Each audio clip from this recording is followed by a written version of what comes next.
श्री गोपाळ कृष्ण भगवान की जय। लीळा नंबर 5। खळखुलीला भट्टोबासा प्रति आहाराचे निरूपण। एके वेळी भट्टोबासांना माती काम करीत असता भूक लागली। मग गुंफेत आले, बायसांना जेवण मागितले। बायसा म्हणाल्या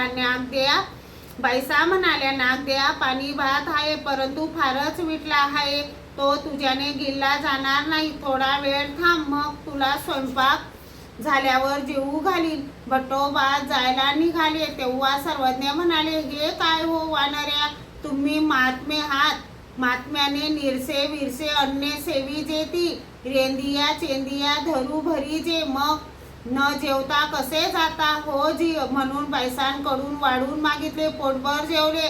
मग भट्टोबास म्हणाले, जीजी काही वेळेला पुन्हा पुन्हा जेवण केले तरी खाल्ले जाते, आणि काही वेळेला अन्न नसले तर थोड्यावरही भागते। सर्वज्ञ म्हणाले, वानऱ्या, जेवढी पिशवी कीजे तेवढी होये।